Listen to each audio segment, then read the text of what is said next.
Everyone, how are you tonight? Let's hopefully you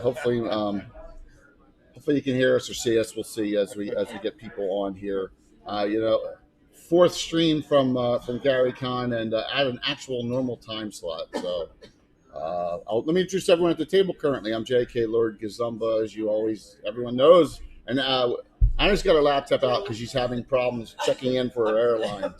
So yeah, she's trying to get home. So we both leave tomorrow morning, but we got some guests at the table as usual. On a normal Gabbin session, you may know this is going to be like the third or fourth time this year, and that's scary for Jeff, right? Yeah. So we got Jeff Searcy King Bashman. So Jeff, tell everyone a little bit about yourself real quick, as if they don't know about you. They should, though. Yeah, they should by now at this point. I'm Jeff, also known as King Bashman on Twitch. Normally, you can find me over on the Prater's Rejects channel, running games. Usually giving Duff a hard time over there. Also, at conventions and doing things there. Yeah. Hook up. Sound up. You're being too kind in your sound, just to make sure. I'm also using my mic. I need a sound test out there too, please. Give me a sound test for anyone who's watching as the people are starting to scroll in. Just make sure it sounds good. Okay? Yeah. Okay, I can start all that over. No, it's good. I think they can hear you, man. Yeah. So we're just testing. No one's put up anything in chat yet, which is a little disturbing. Like Jay pointed out, this makes number 3 in 1 year. I need to go hit the lottery. Yeah, isn't that? It's crazy, man. Because normally we have you here and there for a little bit there, Jeff, depending on what's going on. So Jeff's big claim to fame is on this channel is every time we hit a goal during our fundraisers, what do? The beer gets dyed. It's a little low, Phantom. Is it a little low here? Is it a little low? This sound for me, or I'll up it a little bit. All right. So it sounds fine your side. Okay, but it's low across the table. Well, the mic's actually closer to over here, so I will tell them to speak up. It's Jeff. Jeff was a little low talking. So we got some guests that I met at the game. So why don't you two gentlemen introduce yourself, please? You want to go first? Yeah, my name's Brett Duncan. I'm a first-time Connor, but 30-year player of Dungeons & Dragons. Just learned about the convention a few years ago, strangely enough, and tried to go before, the big thing in the world, and we're just happy we could be here in person this year. So, excellent. Well, welcome. Thank you. My name is Paul. Good friends last summer. Brett asked if I wanted to join in on a game. So I'm about 5 months into being a player currently, and been enjoying it. He brought this convention up and said, "Hey, it sounds like a good excuse to get out of town." So we hopped on a train and came out here from Detroit. Well, it's awesome that you guys came, and this is my first GaryCon too. I mean, in person. We did the virtual 2 years ago, last 2 years. It was supposed to be here in 2019, didn't work out, and then 2020 got canceled, and then we did all the virtual for 2 years, and then we're here now. So, Jeff, how many is this for you? 5.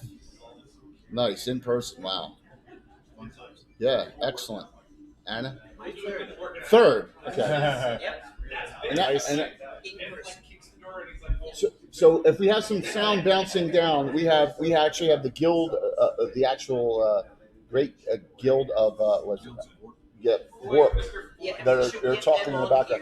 I've asked them, but they're very secretive. Anna's going to try and lurk getting them on. So I'm exhausted. How about you guys? You all tired, everyone? Yes. We've probably only been averaging. We for first time jumping in, we probably were 3 to 4 games a day. So yeah, we were only getting probably about 4 to 5 hours of sleep a night. But totally worth it. Totally worth it. Yeah, it's funny how fast 4 days can go by when you're playing 3 games a day. I was going to say, that's like 12 hours, or 8 hours a day, 12 hours. Yeah, we dove in head first, but I mean, I don't know if we would have done it any other way. It was a great way to play just a huge variety of games and see so many, especially being a DM, just seeing other people's DM styles because, usually when we play, it's our campaigns last year. We didn't feel it So It's one of those Thanks. things with Yeah. convention is that you get exposed to so many new cool influences and ideas and ways of playing that you were not aware of. Oh yeah. I have learned so much as just a player, a brand new player to this. Yeah. I know one thing that our group at times has suffered from is analysis paralysis, and totally kicking that out the window here. Yep. You know, everything is just boom, boom, boom as fast as you can. Right. Analysis paralysis. How many years have you been DMing? So when I started, when I was in 7th grade, I started as the DM, you know, and with other guys that also DM'd a little bit, but after a while it was like, no, you go ahead and you DM, because I think I was the one that was best at pulling stuff out of my rear end on the fly. So it was always, you get stuck with that job, right? Very important talent. Right. idea. So when you have to get the gab and you can add faster than anybody else too, then you end up being that guy. So I've DM'd far more than I've played. I actually finally started to get to be more of a player again, 2 years ago with a good online campaign that we started on Roll20. So Roll20? yeah, but I DM'd for 2 other sessions, one that's been going for 5 years now, and there's you guys are in your first season. So Yep. Very cool. What's your setting? So we call it Fall Rune because it's the breaking of Faerun after this big struggle between magic and emerging technology, right? A lot of parallels between a lot of other things, but they live in the 10 years post-apocalypse after what they call the breaking of the world. So I wonder if Ed would be happy about that. At Greenwood. Hey Ed, I'm sorry, but I'm breaking your beloved. Yes. setting. I'm going to have to ask him next time he's on.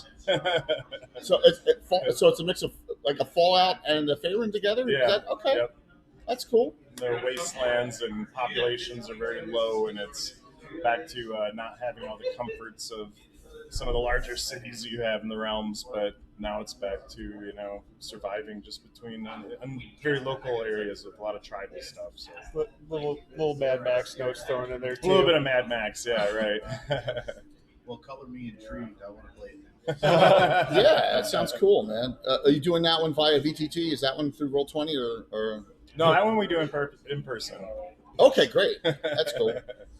That's excellent. How many people playing the game? We've got 5 at the table. Yep. Nice. At both of them. So I found that that's like the perfect number for us, or at least for me as a DM. So. Yeah, so just know Josh and the crew there are breaking down everything at GaryCon. So I don't know if any of them are going to be hopping in here because it's a long process there. So better him than me, right? You know what I'm saying? So Jeff's like, no way. So, but yeah, we got to give a cheer out to. Hey, what's up, Longshot? We got to give a cheer out to Josh and all the volunteers. I mean, my gosh, this was crazy. Yeah, all the stuff. I mean, Josh's eyes look like they're popping out of his head at some time. He's just walking around almost zombified. So I mean, I'm giving him a ton of credit for all the stuff that they've done. It's nice to be here as a guest and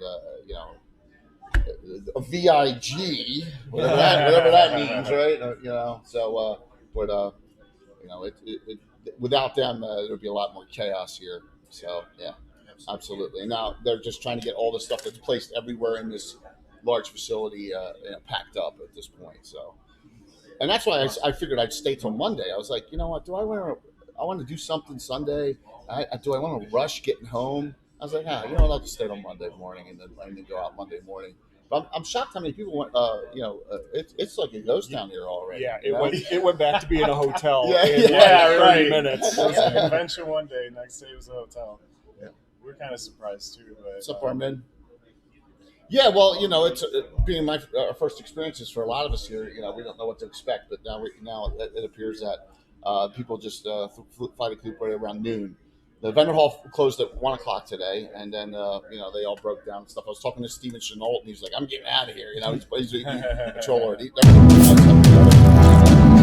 Robert Martin came with 164 viewers. So Robert, nice from New Zealand. Robert, thank you. Much love, Robert. I'll see you in 2 weeks. It's going through. Robert is going to be special guest as we are my Saturday night game. Oh wow, look at all that!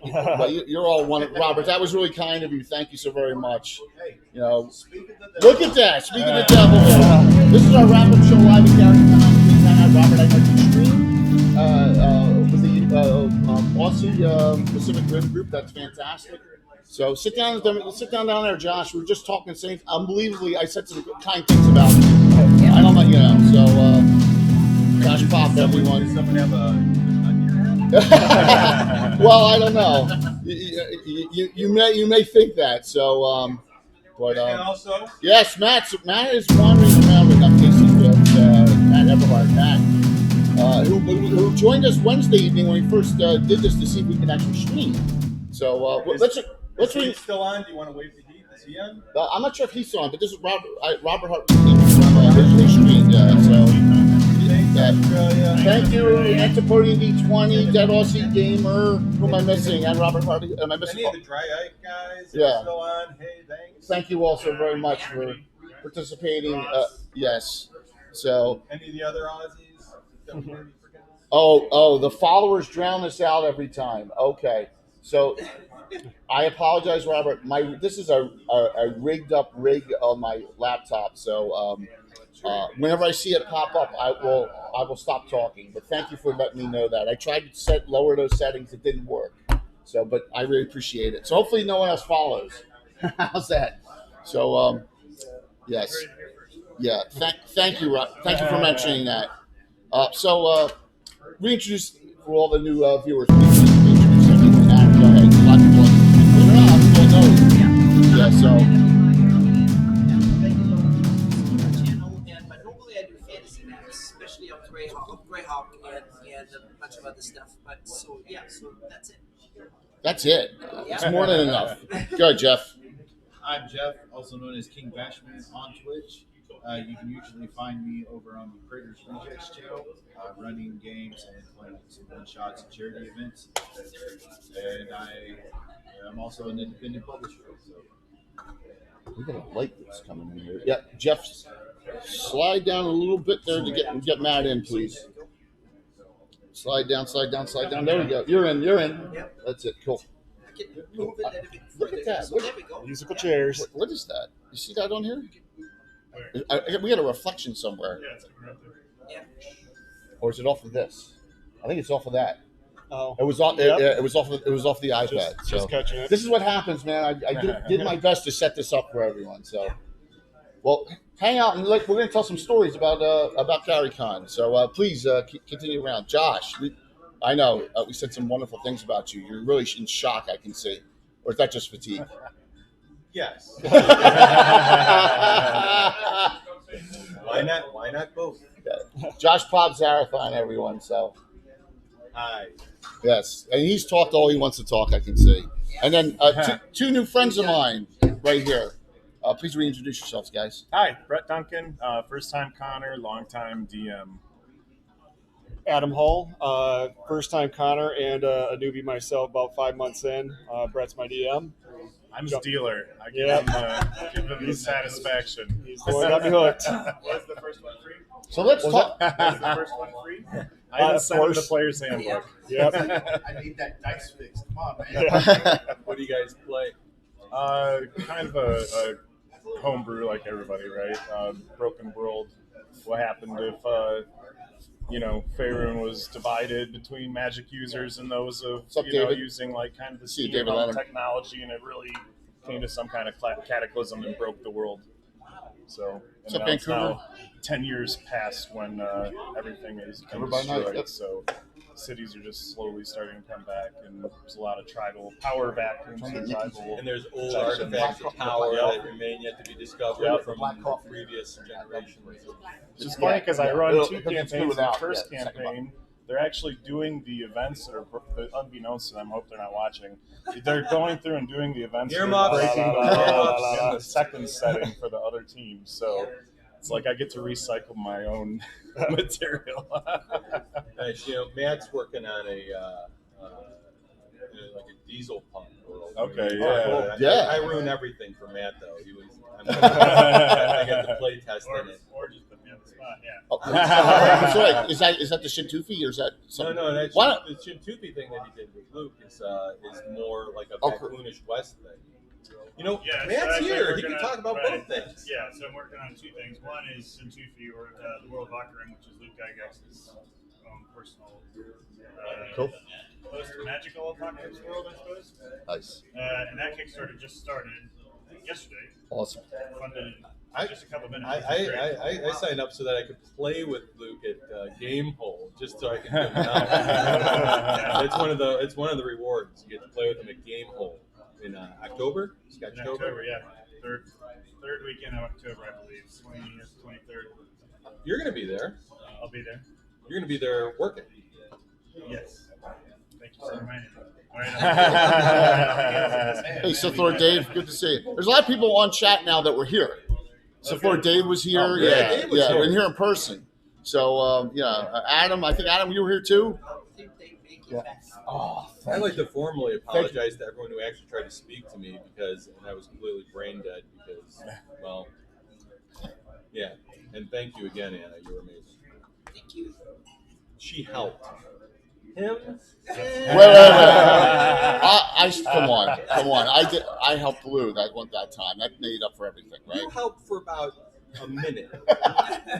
See, this is platinum badge, right? So that means Yeah. yes. Exactly. Yes. Paid So your way. VIG.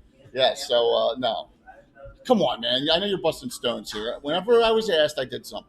That's true. Plus, this is just as I important. think I asked them like 0 times. You got what you asked for, yeah. Yeah. Plus, we've had 4 streams. This is our 4th one here, and they've all been very successful, which is great. So, Do you have I know. How did the Aussie and Germany streams go? Do they have any? well, Robert's on right now. Robert just raided into us, so and he did. So, How did yours go, Robert? yeah, Robert, how did your stream go? If you're here, please just chat us up and let us know. And also, By all accounts, they went well. that's great. Yeah. Great. That's Time fantastic. zone issues, a couple of time zone hiccups. Yeah. Yeah, Small that's potatoes. That's the worst thing that happens. We're What's up, Biggie Paul? There's a lot of people here. Yeah. So we started Wednesday night as a test here, and we just chatted and BS'd, some of us with let's see, who else? Duff was here, and then Todd Stasher came in for 90 minutes, and he was just telling stories, and that was awesome. That was so He's And then, wonderful yeah, oh my storyteller, gosh! yeah. And that's why I wanted to have Brett Adam come in too, Yeah. and that was just wow. And boy, was I hungry. It's funny because he told the story about his Vampire by Night game where he was spray painting everything, and he thought that was the funniest part of that stream. But in reality, at the very end was the funniest part when his character was held up by his hands accidentally for whatever reason. He had his trousers dropped. Todd Stashwick in his fashion just made the most out of that. It's a really great clip. We actually put it on the channel. Oh, that's awesome. Nice. It is Wonderful. hilarious. Very cool. We get to see that. What's up, Will? In his Cockney, London accent. It's I've had such a blast, and let's tell that story real quick. Yesterday, I had 2 games canceled, unfortunately, due to unfortunate incidents. Yeah. But then Guys, I gotta yeah, jump. no problem. I'll be back. All right, in and out whenever you want. Nice to meet you. That's cool. Yeah, that's so. Josh is the technical guy, kind of a 3-way partner with myself and Anna for Virtual Greyhawk Con, which we run the first weekend in October. Virtual Greyhawk Con 3 will be coming up this year. First 2 have been very successful. It's definitely all virtual. We had, how many Twitch channels we have last year? 12 to 15. Yeah, so we have live streaming going almost 24/7 for 3 days. A lot of events for signups, all virtual play. But it's great, and we're looking forward to it again this year. So Josh helps out there, and Josh has become more and more vital here. Would you say? Yeah, Certainly this year. absolutely. Pivotal. Yes. So he's a great guy, and part of the Greyhawk community. Where was I going with this? I forget. Because he walked away. Yeah. So my games got canceled, and then I jumped in and DM'd in one of those slots on Friday morning, and then yesterday I finally got to play in the game. And it was the first game, was the Todd Stashwick game. And I got some stuff here from it. So here it is. Look, I got the... Yeah, you got the sheets too? Yeah, Yes. so Nice. the book. Yeah, It's, book. what I can't even say the name of the book. Go ahead, Brett. Can you get close to it? At to tot, I don't remember. All I was going through in my head was like to Nick Tuverata, whatever. It's the god's Necronomicon, made from the flesh of a dead god. We don't know who, but he kind of threw us a curveball though, because the adventure really wasn't about it at all. No, it wasn't. It was a red herring from the beginning. Getting chased by wraiths and man, yes, you didn't see it coming. You know, you didn't see it coming, and his book Mystic Libations has the Bloodthorn, which is the inn, which appears in multiple places, kind of like the World's End, right? Yeah. So we got in there, and then we met Tori. Oh gosh, see, they don't exist in my campaign. The Tiefling, right? Yes. The Tiefling. And what a great story he told, and I just had fun with it. You know, you guys want to tell us what each of your highlights was from Todd's game? Oh, sheesh. Well, I think the basics of a good game, right, are a good story and then a good storyteller. So you could tell that this has been brewed from his homebrew campaign for a long time, and it just had a lot of depth to it. You know, all the details were there, but just him delivering it was so on point, effortless, and he developed the narrative very quickly and got you moving through the acts, and it just made the time that we spent at that table seem like it was a year and 5 minutes all at once. Who'd you play? And that was a name. Oh, I played what was his Billy name? Billy or Willy Billy or Lord Maryberry. Lord Maryberry. Lord Lynn Maryberry. Indeed. Yes. The Bard. The Bard. I've never played a Bard before in my life, and I had a blast with it. It was fun. The character's only 3rd level as well. So, Adam, how about you? I was Errol the I believe it was Errol the Elven Ranger, and like the whole game was really fun. Like you, right from the start, like some games you sit down to, there's a little bit of awkwardness.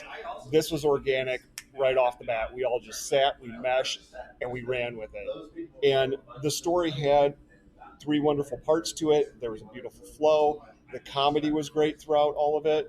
I mean, there was a lot of just good, memorable parts throughout the whole thing. I mean, for me, at the very end there, kind of we're trying to get an object to a place, and we're being chased, and our orc is literally wrestling with a dragon and succeeding, and I'm trying as this ranger to get this chalice to a place, right. and I get trapped, and I'm able to pass it off, and it was great to not be the person, to pass that torch, right, and have somebody else pull it off. I believe Jay and I were both sitting at the bar waiting for another round at that point. I did. So my character, classic vicious mockery. Yeah, my character Rex Ballaster. I got into the flow a little bit, and see, you all know I don't know crap about 5e. So an arcane cleric. And I'm like, I finally figured out about halfway through, I have magic missile. I don't know how much. I was like, hey, I can do something. Oops. But. It was fun. It was a blast, and we gave when Todd came on my stream with Ed. We gave away one of his books, and this is the Bloodthorn. This is the inn. It's inside the book. There's color maps of all of these within, and all the different changes are in that book as well. I think we saw 2 of the 3 changes in there. So I promised him I wouldn't read any of this until after the game, because he said, don't spoil it for yourself. I'm glad I did. I'm glad I didn't do it. So I jumped on the website and I bought it. I had to. Yeah, after playing the couple of little parts and knowing that there's a lot more to that. I was really impressed with it. It was a very interesting campaign. I don't want to say too much, but if you've got the spare coin, it is definitely worthwhile, as are the wonderful tiki cocktail recipes within. The recipes are great too. But the number one thing was... Isn't he doing a book on his drink recipe? Yeah, that's the book. Yeah, Mystic Libations. It's really a fun book. And he's going to he's signed mine and customized. I think he'll do that for both of you guys, if and anyone else in the group. So the one thing was you brought your container, and I spilled. Oh yeah. I knocked over an entire margarita on the table right in the middle of the game. I'm like, oh, right. I knocked it over, and then so I ended up buying around for everyone. No big deal. But I was blessed after the end of that game. I was fired up after that. And what time was it? It was like we finished at 5 o'clock. Yeah. 5 o'clock. Yeah, noon. We finished at 5 o'clock last night, and that was it. I was like, oh my gosh, I can't drink anymore. You have to hold on. Yeah, you didn't drink anything the whole evening. You saw me, and yeah, I because was. you were so fired up already. Yeah, I was fired up. There's a lot of Grand Marnier in that margarita mix. So now we got the sun is just coming in through the window. Yeah, the sun is just coming in through the window there. Let me see if I can change the angle on It will this. only be a few minutes, then it's like on again. So, I'm just going to put this down here. Oh, there it goes again. Yeah. The sun. Yeah. See, look, the technical issues here. I'm going to change the angle of this one somehow. Oh my gosh. It's only a few minutes, and All then right, disappears. yeah, but it's so You have bright. to move it to your side of the table. Move it to my side of the table and cross There you it. go. Okay, don't cross the streams. Wait a minute. It's a Twitch thing, right? Yeah.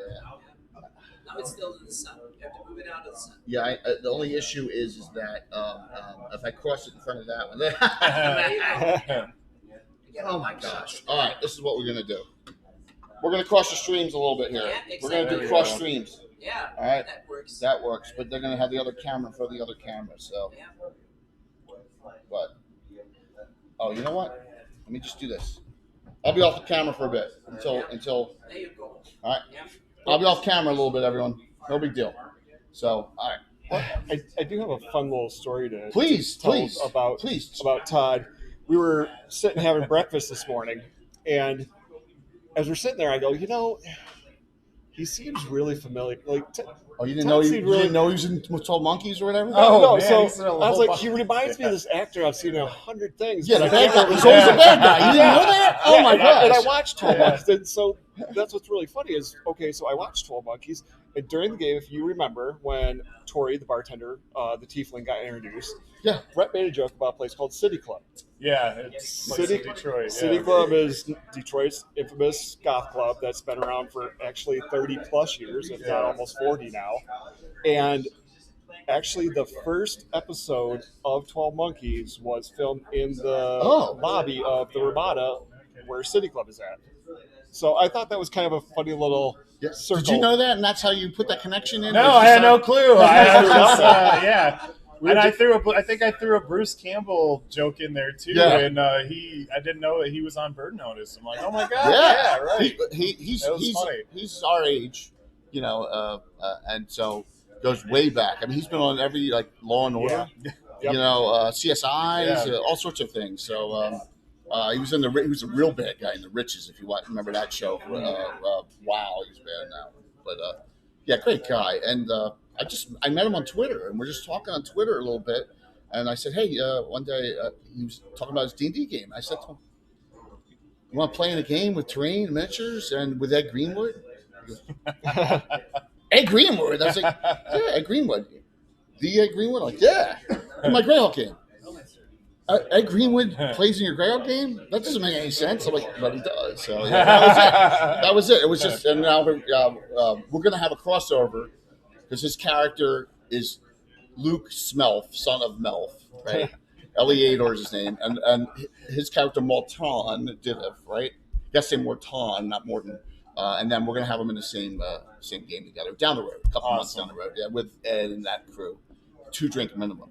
Named by Ed, right? So that'll be fun. And it's great how the connection with friends. You get this, and you meet new people. It's just a wonderful thing. So Matt, what's your highlight, man? You got to have a highlight, personal, or maybe the whole con, or. Yeah, the whole con. I mean, I think being here in front of everybody for the first time in 3 years was pretty good. Yeah. That's pretty much made my week. Certainly had one of the more strenuous events I've done in the last 3 years. I've been working the convention for five now, since 2016. So Yeah, just being back in front of people. That's awesome. Although sitting here with Todd Stasher for an hour and a half was pretty good. Yeah, wasn't it cool, man? The other night, I just listened to him chat, you know? Oh, he's such a charming bastard. Yeah. Oh, he is, man. He's smooth. He's smooth. There's Jason right behind us, walking, legend, right, walking around. You never know who's going to hop in and out here, so this is a great place to have it. Jeff, how about you, man? Oh, man. And I forgot the Lefroy. Lefroy is great, too. Oh, yeah, Lefroy. There's just water in this cup. But no, honestly, just being back in person again is great. Seeing familiar faces again, and finally getting to meet people that you've gotten to know and talk and game with and whatnot online and in the virtual world. Finally getting to meet some of them face to face has been awesome, and meeting new people is always a highlight of the con. It's good to hear. Yeah. Tell the Larry Elmore story, though. Come on. Oh man, I don't know if I can. No. If you can, it's okay. What I can say is an amazing opportunity presented itself. And of course, I may be a fool many times in my life. This was not one of them. That it involved D&D related things and Larry Elmore and Larry Elmore's house. So that's Okay. Awesome. What a connection, right? Yeah, what a connection. Yeah. Well, fantastic. And Larry's been so generous. As I said multiple times on stream, he donated 5 signed prints to our fundraiser of the Dragons, gave them out. With his wife's like, yep, we're big St. Jude supporters. That's amazing. Yeah. It was really cool. Him, he and Kafir, and also Gamescape. My one sponsor gave us a sealed Free City Growl box set, never opened, and that was another great giveaway item we had for it. So we had, absolutely. I wonder how that box set made it through. That's a good point, Anna. That to me is a miracle. How could that happen? Stumbled upon a Walden Books Yeah. storage locker that nobody paid Someone for. didn't Yeah. buy it and ended up somewhere. Oh, there they come. The champions. All right, I'll let you in. Keep chatting, man. Yeah, that's pretty Yeah, impressive. yeah, it's kind of impressed me. But it comes, yeah. We've been playing a game for the last 4 or 5 years called Sanctuary, which is a Mayfair game made in 1984, and Jeff has an unpunched copy of the game. It's not as good as Shrink-Wrap, but unpunched board game from 40. Which one? Wow. The Thieves World board game. Nice. I've been unpunched Divine Right. So that and a Sword and Sorcery, and I'm just like, I opened the Sword and Sorcery was sealed, and I had to open it, and that was stupid, but we'll see what's inside, you know. But those, I lost. Well, when I moved back home to Kentucky after many years being away, obviously I had a lot of stuff in storage, right? Well, there was a hole in the roof. oh no! And some of my stuff got ruined. One of those things happened to be one of the limited edition, one of 1,000 autographed, signed and autographed copies of Legendary Adventures signed by Gary. Oh my god, dude! And that turned to much. But That thankfully, stinks. one of my other treasures was safe in another tote. That was an unopened Wow, nice. So here's a bizarre thing. How many discussions did we hear this whole weekend? Planescape made no money. How many times we hear that? And I heard that. I heard that all over the place. Yeah, Planescape never made any money. Yeah, and I overheard half before we had the fantasy mapping show. There was one guy who talked about 3rd edition, and he mentioned it. He was just going into all the bad stuff that didn't make money when we entered into the That's seminar, true. and it was fantastic. So and he was a lot of things that yeah, it never made money whatsoever. Alongside with a whole bunch of other project that TSR did in before third edition that didn't make any money as well. So, I love it. yeah. I love it. That Dark Sun. I mean, Dark Sun was awesome. Psionics and that just gritty world, like. So, well, Dark Sun's a definite comeback, isn't it? Isn't Dark Sun a definite? Or we don't know yet. We just. I don't think I can't say definite, but it sounds like it. From meaning they seem to want to connect their various other franchises when it comes to worlds, and then I think Spelljammer and some of the others are kind of more interesting. So I think Spelljammer seems to be kind of an obvious one to go into, and also I think Dark Sun is also interesting because it kind of differentiates from the other ones way more than meaning. Dragonlance is a little bit different from Greyhawk. Dark Realms is traditional fantasy, but it's still fairly much traditional. Still very much your high fantasy, yeah, exactly. right? Absolutely. But Dark Sun is very different. Yeah. And which means I think there is an automatic niche for it. And Spelljammer is kind of, I think Mike Merles had an interesting presentation here in 2019 or 2018, I forgot which. But when he talked about the different, and he said that there are campaigns that are home campaigns, meaning they are where you are based, and then there are what you call like vacation campaigns where you go on occasionally and you take a tour and you do things and then you go back to your home base again. And he kind of said that you can have Forgotten Realms and Greyhawk and stuff as a base campaign, and then you can use things like Spelljammer and some of the other ones as a kind of a resort thing. You go there and you have a few adventures, go a little sidetrack, and then go back home again. So, yeah. So speaking of that, little sneak peek. I talked to Todd, and he said if we could work it out with Troller, we could put the Bloodthorn in Altamira. Oh. Nice Free City out there. Yeah, see, I'm always working in that. Oh, so we have like a new legend of the con down the end. A friend of everyone in the community, Curtis Cable. Now he has a title though, and what's that title, Curtis? We are the Legends of Role Playing 2022 Tournament Champions. Yes. Yes. Yeah, we had a good run. Thank you. That is all. I saw the Paul Stromberg post about that. He didn't mention names specifically, but he mentioned the DM. Right. It was Matt McLeod, I think. Matt McLeod. That was it. Yeah. So it was our crew. It was great because it is such the beauty of Gary Con, because our team was comprised of. I mean, my voice is shot too. Yeah, same here. Mine's all our voices are shot. 4 days of doing whatever and late nights, but we got together because one part of the crew were people we gave with in 2019. Same thing, but a crew of people that the guy ran a game that we were in. We all knew each other from one con 3 years ago, got together, had an email chain and said, hey, let's put our names in for the team. And when we hit the ground running, it was well-oiled. The DM was great, really receptive. It literally, we sat there at the end going, I don't know what else we could have done. And we felt really, really confident at the end because we ultimately, for what I hear, we were the only team that actually completed the module. Oh. We didn't take a lot of time on, we hammered it. Bam, bam, bam, bam, bam. It was fun. It was awesome. It was exciting. It was everything I wanted. And we came up. So I think I'm retiring now.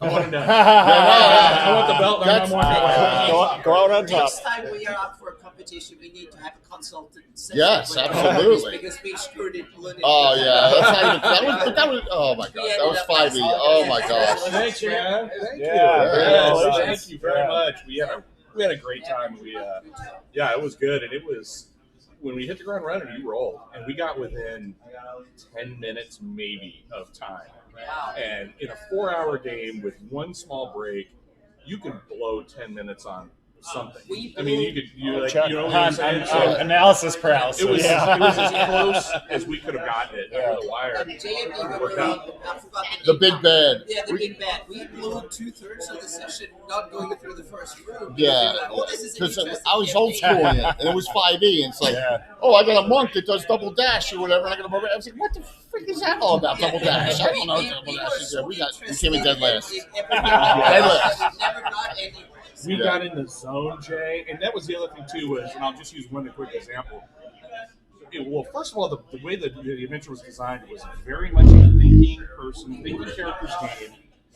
The fighter classes, which is sometimes very odd, really had a secondary role. I mean, the combats were secondary to thieving skills, clerical spells, magic user spells. But even though I was playing a ranger, even though I was playing a fighter class, I had my 1E book open. If somebody had a question about a spell, boom, I was there. Good. You know, we were. Very It nice. was complementary in the greatest sense, Yeah. right? Was it a lot of moving forward across a battlefield or a dungeon or something? It was a lot of dungeoning. It was It was more Egyptian, like wasn't it? Egyptian. yes, based? it was Egyptian based. It was very, very similar to like a What's Desolation? desolation. Yes, Yeah, okay. very similar in that Yeah. kind of that motif. And it was we all talked. It was the greatest thing because when we needed to slow down and figure something out, we did. When we all knew that we needed to keep moving, we moved. A lot of puzzle solving. and stuff Puzzle like that. solving, Yeah. understanding where the risk is, judicious use of spells. I know I'm giving out the playbook now. You know, knowing when to cast the right spell, when not to. Also, the spellcasters were incredibly creative, incredibly inventive, and knew the spells. I mean, we were. I couldn't have scripted a better group, and I give them absolutely all the credit. But I will take the credit now. Yeah, you had 9 players. 9 players. Wow. And I think there were 13 teams this year. Wow. Did 9. you know each other, or were you just like we gang up for this without knowing each other? I knew personally, besides my friend Brett, Yeah. I knew 3 others of the 9. Oh, okay. So you. But I knew who they were by name. But Yeah, we but all you met. haven't played together that much. Never been at the same table ever, except for one guy was a DM and one guy was a co-player with us on another event. Yeah. 3 Well, years ago. That's even more. Or impressive. the morning before, though. Chip played him. Yes. See, I had met Chip. It's all Chip. me. It was all Yeah. And that Horror in the Hole set the table. It set the tone this week. Yeah, so thank you, Carlos, for that second half of that adventure, too. That was great. But no, that was we couldn't have had a better group. That's awesome. It worked out really well, and we were just fortunate, too. We made the right calls we needed to. I highly recommend those LOR, the Legion Role Playing Tournament games. They are a blast. They're absolutely fun. They do help make a Gary. They do help make a Gary Con. Very cool. And it was 5e? 1E. 1e? Oh. Listen, Hannah. I've only been No. in one game this weekend, and that was with Mike Bridges and Carlos. that was OD&D too, wasn't it? No, it was basic D&D. Right, BX, right? BX. Yeah, so it was 1E rule set, and we rolled. It was great. We had a great time. Fantastic. Great to hear. So yeah, it was fun. Want to sit down, Dave? Come on, Dave. Come on, sit down, Dave. Sit down. I'll sit down for about 2 minutes. That's fine. That's fine. So one of the Josh has already tasked me again, so I got to go. I know. gotta go. Thanks, everybody. You guys are awesome. Thanks, Jay. We had a Chris, blast. thank you, man. All right, take care, guys. All right, see ya. So they're on assistance duty right now for Josh as doing some volunteerism. So Dave Conant joining us. Dave. You're on live. Oh yeah, we're live, man. Yep. Oh yeah, absolutely, we're live. We're streaming our Gary Con and Gabbin wrap up show. Cool. So Well, I wanted to stop by to say thank you to all of you guys. You guys have been invaluable to helping us run the show. thanks. You guys, I mean, you were there to help. I don't know what all of you did. I saw you in the HQ, I was in HQ all the a lot. time. I was in HQ all the time. All Yes. the time. And stuff, so yeah. I'm basically just doing my own stream thing, DMing a bit here. Yeah, but every time I did Josh part of the have community, a the Grail community is huge. Josh was invaluable Awesome. to our team, and we love having him on the team. So Fantastic. yeah, thank you guys It's a for great compliment. all of the support that you guys show for in all the different ways that you do. So, how would you rate overall the con? compared to like on its own?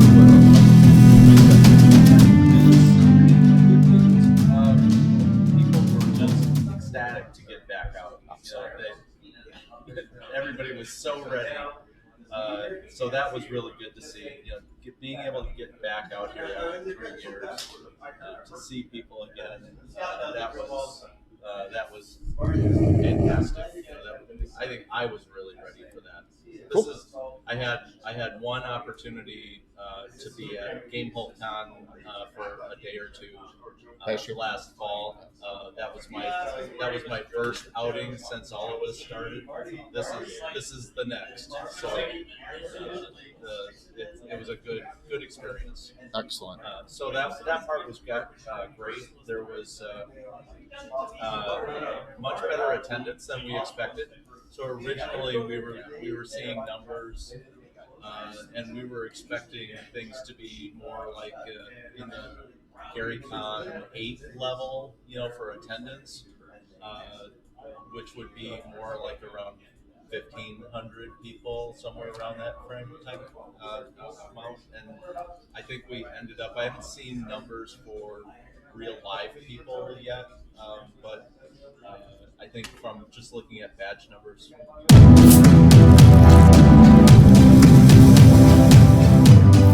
It's not bad for obviously not everybody showed up, so that's where I want to see what the real numbers are, real people numbers. If I may ask, what was the peak? Was it 2019 as far as the attendance? 2019 was I think right around 2,400, somewhere right. We weren't that far. So for this, we weren't. That's not you're that far off. Not far. Wow. Not far, and that's what we were saying. We were thinking it was going to be more like 1,600. Right. And instead, I think we crossed the 2,000 mark. So that's excellent. The real peak would have been the first year that we had to cancel in 2020. Yeah. We had badge sales, 2 weeks before when we canceled. We had badges that were upwards of 3,200, I think, 3,300. Wow. So, and we have to, we're struggling a little bit with the concept of having that many people here, because to have enough things to do for that many people meant we really have to use all of the remote buildings. Yep.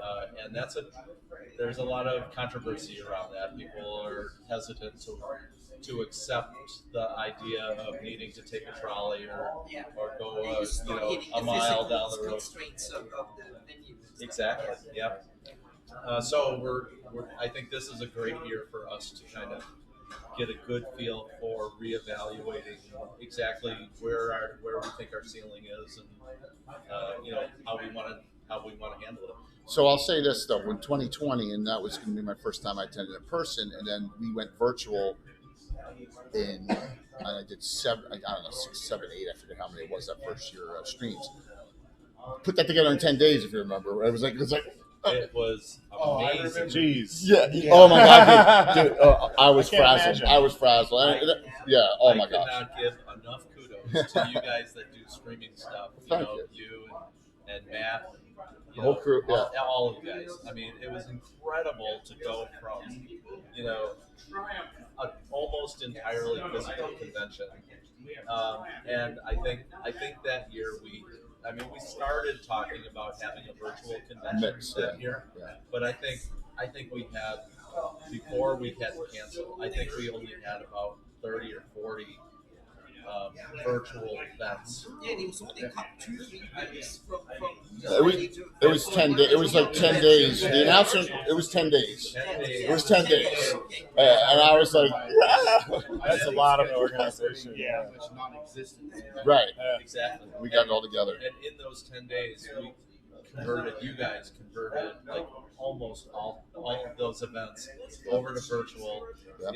Pulled all the GMs in, got their support, and got Stefan live even, which was a task because I produced that one. I was like, oh my God, what? And I can't say enough for what you guys accomplished with that, and the support that you got from all of the GMs for coming over with us into that virtual realm, and ultimately I think we ended up having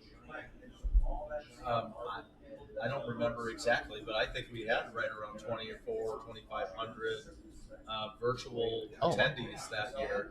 It was amazing.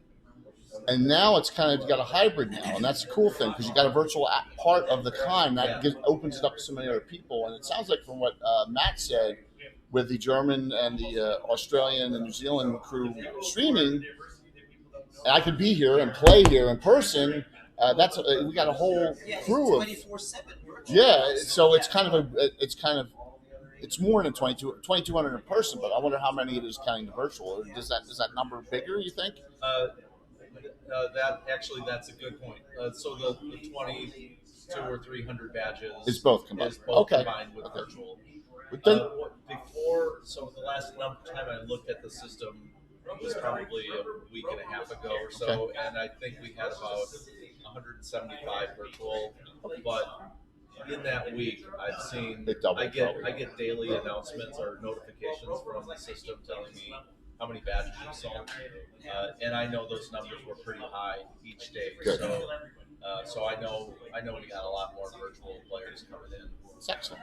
So, we live streamed several of the seminars that I was involved in. We live streamed them too, so we had about half the audience here and the other half online. Well, so we had really healthy numbers. So this will be the biggest one. Thank you to Robert Hartley. We're going to average like a 90 here. It looks like the one we had like a 70 average on Wednesday. We had about a 50 average in the other two.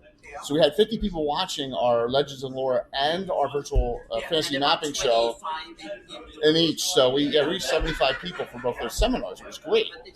Yeah. Hybrid possibilities in the future. Yes. Yeah. We definitely see virtual married with physical going forward for sure. This year we toyed with the idea of having a little better hybrid type of interaction. Where we might have an on-site GM hosting a virtual team, or possibly even it's a little more complicated, but even having some players on site, some players virtual. I can do that. It gets we'd love to see it. I'm not sure that we have the facility for it, but it's something that we want to pursue as a possibility, possibly. And seminars might work really well to have people to the end. Yeah, I'd love to work on that and help with that because you could stream almost every seminar out of Swinghurst. There's no reason why that can't get set up. Yeah, and exactly, and especially if you get like technology, like you have a TV and you can kind of split that and put it in, so the audience in the room can have like a TV or a projector see the slides and stuff, and then the online audience can see it and see it. So for example, when Anna, every time, so we had Kafir Mendel and we had Alyssa Faden and Anna from the Fantasy Mapping Show, and so I had the camera down here, and every time Alyssa and Kafir are talking, they're sitting. Every time Anna starts, she stands up. So I'm going like this. I'm holding this thing up in the air like this every time, and that's like I'm the prop. Yeah, but the problem was that there were things in the ways that I know. 5 or I'm 6 just people busting. in the audience I couldn't see from where I was sitting, Right. so I had to stand up in order to But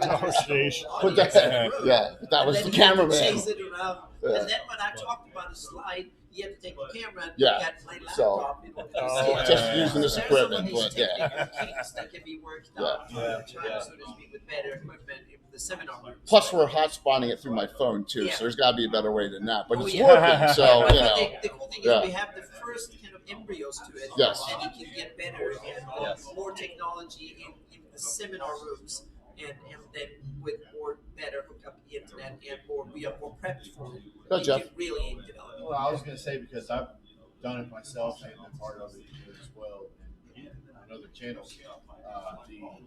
The idea of having the hybrid players, some virtual, some in person, whatever. It's not as complicated as it might seem. You just need to have the right equipment. And, Yeah. I mean, it's actually very simple to do, and we can chat about that after that.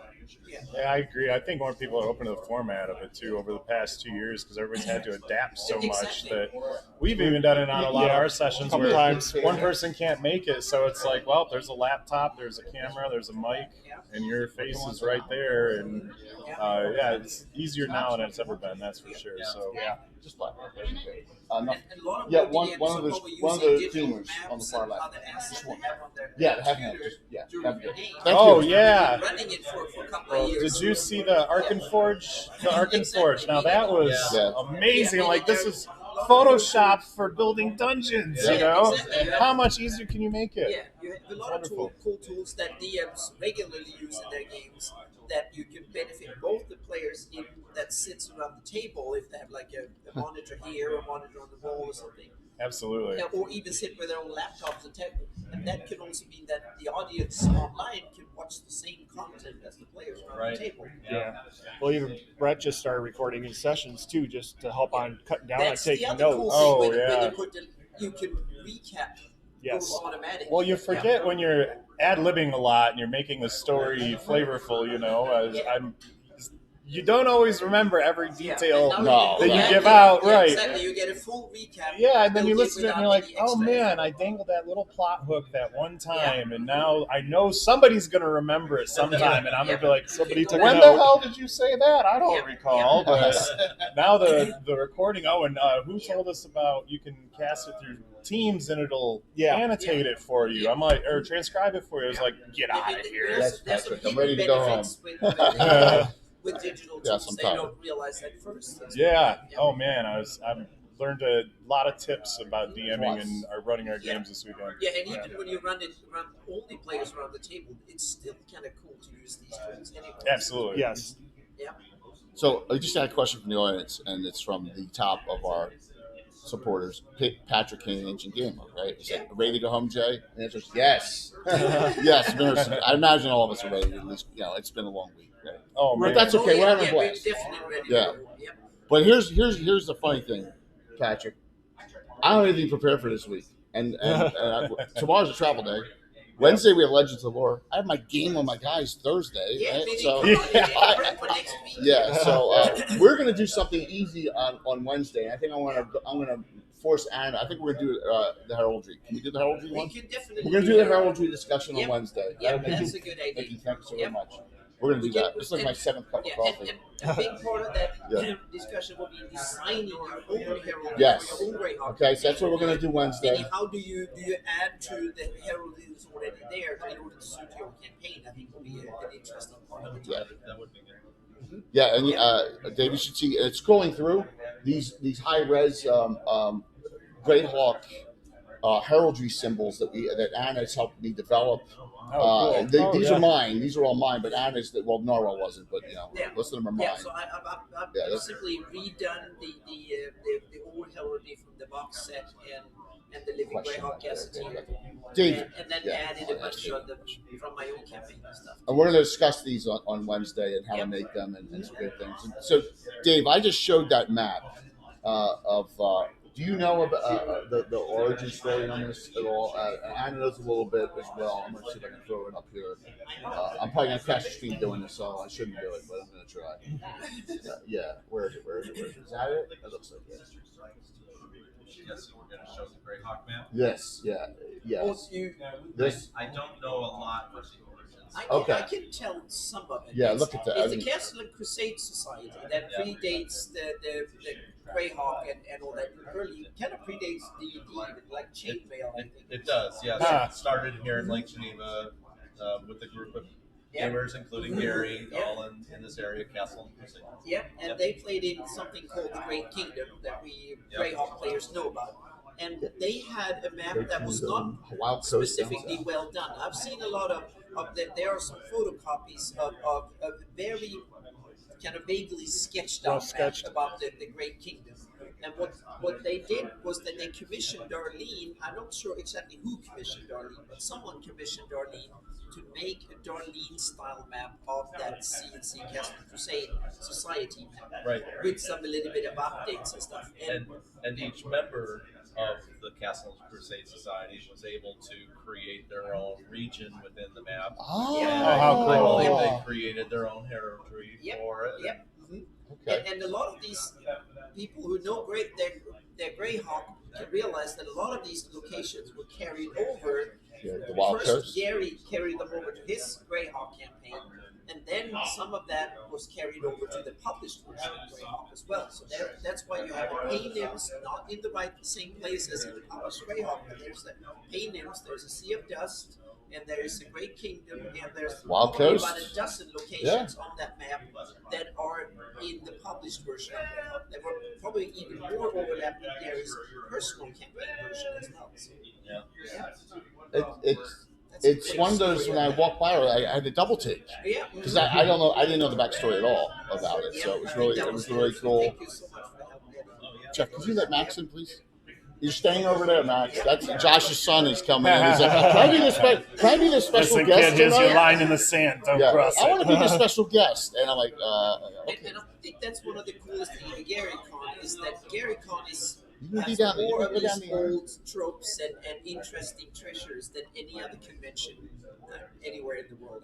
Yeah, and I have to give kudos to the Legends of Wargaming Society too, because Paul Stormberg and the other guys that are up in that room bring a lot of that old history to life here for the convention, and they just do an amazing job to bring a lot of that legacy material to life here. People that had no idea what the background of this industry is. They see that he's got a museum there and it changes every year. Plus, all of these old legacy games that help to create this industry that we have. I really enjoyed about this was being able to sit next to people, just running into them at the bar, and then realizing later, like, oh, wow, you were Josh, a quintessential part of here, forming this whole game. Oh, he's back. I agree with Dave. It's like I never knew there was something called Call of Cthulhu until Gary Con. That's awesome. So let's real quick. I played my first Call of Cthulhu game this morning, ever, with Elizabeth. She invited me to play, and I was a little overwhelmed because everyone on the other side of the table had diamond badges on. I'm like, oh my gosh, I was outgunned. I mean, it was like a who's who of legendary people here. Yeah, that was an invitation only game that you got into. Yeah, I was like, wow. So here's my character. Everyone, Alyssa, let me take him. This is it was Cthulhu Invictus. So there you go. It's Roman based, and I had Casco Valerius Fuji, the merchant, the portly merchant. Because every adventure I do, the Adventure Tots, I play someone portly now.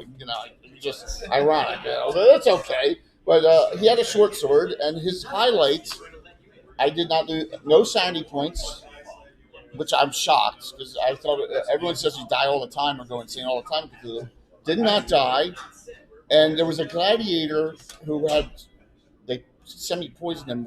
He had stomach issues and was in the lavatory area, and I went in and I cut his head off on a surprise attack. Brilliant, nice. That's a merchant with a short sword. So that made my day. We hijacked a polymorph bear in an outhouse in our last game today, so a lot of that going around apparently. Hearing somebody try to sneak up on you while you're just using a doing a nice dome. Well, he was having scary. Yes, he had some stomach issues, and I took full advantage of it. So that was a great game, and Alyssa was fantastic in that. And she was very colorful in her discussion, and I did not know that there was different errors. I didn't know that you go back over the Roman era for Call of Cthulhu. I didn't know that, so I learned something. Jay, you talk about Does that count as an attack opportunity? No, I'm talking about the Call of Cthulhu game that I played in with Alyssa, and it was invitation only. And I was very honored that she considered me for that group because I had no idea what the hell I was doing. 2 die 10. What percentile dice? Everything's percentile dice roll for the most part. So it was neat. It was a neat experience. So there were the 2 games I got to play with. Was that one was Todd Stashwick's. So besides all the DMing and all the shows we did, so it was a fantastic experience. So, what is your ultimate highlight, Dave? I mean, you gotta have one. Was it the wedding? Was it a game? Was it an event, or was it just the whole? I have to say, for me personally, it had to be a chance to go to the TSR reunion last night. Oh, Being one of the old TSR folks, we have cool. a reunion here each year, and we had a good gathering. So not only folks from the convention here that are old TSR, that if you work at TSR at any time, you can go there. But we have still quite a number of people that work at TSR that live in the community that don't come to the convention. So I think we had 50 or 60 people there Wow. last night down at the ski chalet and enjoyed the evening catching up. And so there were folks there that I haven't seen in ages. That was a good time. Yeah. Daniel Boggs just commented Alderon about the map, the 1971 map we were showing. So very cool. I have a suggestion, David. I might put you on the spot here. That would be a huge thing to have, like an interview table in the corner and have people talking about their experiences there on live. I'm telling you, right? At a TSR reunion like that would be a big thing for next year if it happens. That's not a bad idea. If nothing else, record it. Right? Yeah, exactly. Record it, maybe. Absolutely. Yeah, I think it would be massive. Just to have that. People want to see that kind of nostalgia. So, just an idea. Thank you. Yeah, great idea. Appreciate it. I come with them once in a blue moon, right? Every now and then, at least this one doesn't involve my beard changing colors. Yeah, but every time your beard changes color, we raise a lot of money. Yeah, that is true. Right? So, yes, we raise a lot of money. And we did last time we did it just a month and a half or 2 months ago. I'm losing track of time. I'm losing track of the days. I think it was in February. Well, yeah, it was mid-February. Yeah. Your time is flying by. So, okay, gang. Well, I got to. Dave, thank you so very much. That was great. You came in. Thank you. Thank you again for. What a wonderful stop in there. Yeah, I really appreciate your time and the discussion. So, have a good one. Okay, you guys. If I don't see you before you leave, safe travels home. Thank you. Thank All you. right, bye-bye. Thank you. There you go. What a nice, unexpected. So now, It's just like what you said earlier. You never know who's going to walk exactly. Exactly. Yeah. So I'm going to put Ann on special assignment right now. Uh-oh. Special assignment. The one gentleman there that was Get Scott. yeah. Let's go see if we can get him in just for a couple minutes. All right, Anna's gonna make an attempt here. Anna's gonna make an The attempt. hardest assignment. Yeah. we are on special assignment. Soup. Come on. Tell us about the seminars. There we go. Just for 5 minutes. We're trying to get some of the guild the works. No. All right. So Max, can you please relocate there? Yes, please. Right here would be great. So, and thank you. Please introduce yourself to everyone out there. We got a large crowd right now watching. Lots of stuff. Yes. I'm Mike Clark from Dallas Fort Worth, and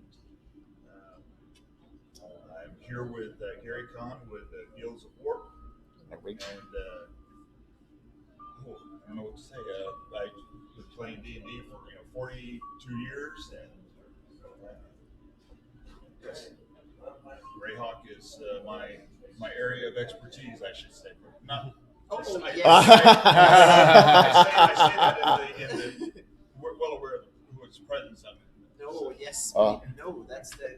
We have so many. You got something for me? Discussions this convention that I'm like, blown away how much. I don't know whoever wanted some. Oh. Well, they ice cream. They got us. Ice cream. Wow. Yes. Well, I'm sorry though. Should we give it to our guests first though? We should give it to our guests first. Should we? Oh yes, there might be some. Shout out to my mom. You already have ice cream, so let the guests. Yes. Yep. I'll pass. Oh, I'd love an ice There cream. you go, Jeff. I mean, I will go and buy more if more is necessary. This is awesome. have you ever I'm known okay people with turn This down? is one of Yeah, those same. streams that are just And unscripted. I'm burning off my ice cream. It's good. I'll go Yes. get it. Yeah. Huh? can I have a John? Oh my gosh, thank you. Awesome, thank you. See, anything can happen on Gabbin. Yep. Yeah. Oh, thank you. From Josh's wife. From Julia. Yeah. I don't. Yes, yes. I'm not going to live that down because I said that once or twice during the time. So I really appreciate you coming in on Legends and Lore. Thank you so very much for sitting in on that. But how's your experiences been with the guild? And please tell everyone what you're a member of. And you don't have to go into any secretive details here. Just the Guilds of War. One of the oldest gaming groups, guilds, still in existence. Well over 40 years. Again, the Harper, our guild master, so to speak, is over there, but he's been running games and tournaments all weekend long, so he's a little under the weather right now. But no, so over 340 odd members. What is it? 50 or so active, participating in active campaigns and tournaments. Wow. 400 or so active characters, and probably about 18 or so different campaigns and tournaments that are that happen and occur. So. And a lot of the original members played with Gary. Oh yeah. Yeah. I mean, in fact, Sir Andrew Perry, he as a youngster, he was into chess. His father worked with IBM, was a great chessman, and Gary was well in chess and always wanted to play Andrew's father. And he said, well, if you can beat my son, then I'll could play you. And Gary did not beat his son, and, so, and the rest is history. But so he was able to play in early campaigns, and that's why his a lot of tournament campaigns that we're doing right now that he runs are the Barrier Peaks. It's beyond the Barrier Peaks, so it takes us from what happened after the group got expelled from the ship. No spoilers, I'm sorry. Oh, thrown out with the trash with the bullet at that time? Yeah, all right, yes. I always say on spoilers, if I tell you what happened in Two Mahorts, it's been out for 42 years. Yeah, too bad at that point. No spoilers. I'm sorry. Thanks, Chad. But so what happened after when the Duke asked them to return? Oh, you're a doll. Thank you so very much. I got chocolate. Unearthly Cave, I guess is the nickname. But so that's where the campaign. There's 7 parts, 4 that are regularly played at different conventions, Game Hole Con, Gary Con. Nice. And others playing on Zoom online the last couple of years. All the rest of us. Sure. Yeah. And so it's really it's got a small cult following, so to speak, of people that want to keep playing over because each time you go in, it's kind of a different avenue, different options. So you play in a variant of Greyhawk? Yes. Yeah. This is again the world that kind of diverged, and so it's called Mirth. So and then the multi-system, the multi-sphere system, and it just like there's Earth, there's Mirth, and so the history, the landscape would look very familiar to all of us, but to Anne in particular, but the Sea of Dust is really called the Sea of Ash and Both. Okay. I don't know if that's trademark, as Gary called the Ashen Sea in the books, the board books and stuff, so it had to change it. But nice. So but it's the same world. Recently, we were in Iron Harbor, and it's really over there off of on Wall Scant and Iron Gate. Yep. And the city's called Iron Harbor. Okay. So that's it. Neat. Yeah. So I noticed I've seen some T-shirts around, and there's 10 different sub guilds. Right now I have to. I actually put the shirt together. But, okay. Put on the spot. I've slept since then. And, to be honest with you, this weekend I haven't slept much since then. So Everybody has. Several guilds from the original ones in this. There he is. There he is, right here. I need to get you to give the warp history here, but I just want to do it. That's okay. You know what? It's just a long soap opera soundbite that'll be at some point. I will take that at some You point. represent very well. We've been around a long time. That's for sure. We have a lot of members. We have a lot of active campaigns. We run around 1,800 hours annually. Wow. Luke and Ernie say they don't know anyone who runs more campaign than I do. And I think as the only DM for our club, we've got 45 years of continuous storyline. Our oldest still going player right there started on July 4th, 1978. Wow. That is amazing. So, did I mention that there's only one DM? I am the only DM. That is even more impressive. That's very impressive. Yep. Jim, you let Jim Ward occasionally DM, or is that special or no? Jim Ward runs a Gamma World campaign that is a separate integral unit, as well as his Metamorphosis Alpha program. Okay. And one time a year, he runs a campaign for all the guilds that attend. We had all 10 guilds attending this year, so there were 28 members who showed. Wow. And he runs his variant of Greyhawk for us to foolishly wander through. My first character from Castle Greyhawk in Gary's world, is in theory, according to Jim, still alive, turned to stone in a pool after everyone else in the room was killed by a beholder. But my second character, like Jim, I made my name backwards as an anagram, so Wordna. That character, yes, the Tower of Ascension, wanders and that around. And so our claim to fame in Greyhawk is we built an area and infrastructure by finding a secret way into the city. Yeah, I knew this was going to get bad. I just want to get ahead in there. So one thing, Wordna. Wordna is the antithesis in the original wizardry, adventure. No proof of anything. Yeah. So that is an unbelievable connection when you think about it. So this is like the history we're talking about here. But I look forward to having you on in the future and just sitting down and just yes, exactly, right? And just talk to the caller. He's in charge of our destiny. It would be a great discussion. Each of the primary campaigners has primary roles. So Guildmaster of Tarp is Mr. Clark. Yep. But the caller is whoever is the oldest player is designated as the person who represents the interests of the club. That's Master Bane. So I'm not in charge. I just he's not in charge, but he's like Charlie for Charlie's Angels. Yeah. Thank you for coming on and chatting for a couple minutes. Thank you so very much. Wow, that's an honor. So let me reschedule. I had that. His head was semi. Yeah. But so, what a camaraderie experience that this must be, right? For all that time, my gosh. And now we know there's an older ongoing campaign. For sure. Yeah, I've always known that. For sure. Yeah, for sure. There's some people. Wow, 45, 46 years. That's just wonderful. Yeah. Just absolutely wonderful. What was your highlight here? Highlight. Let's see. Number one was just the getting everybody together. Just everybody being able to finally be together. Now, I went to Game Hole last year and to Gen Con. Those were in person, but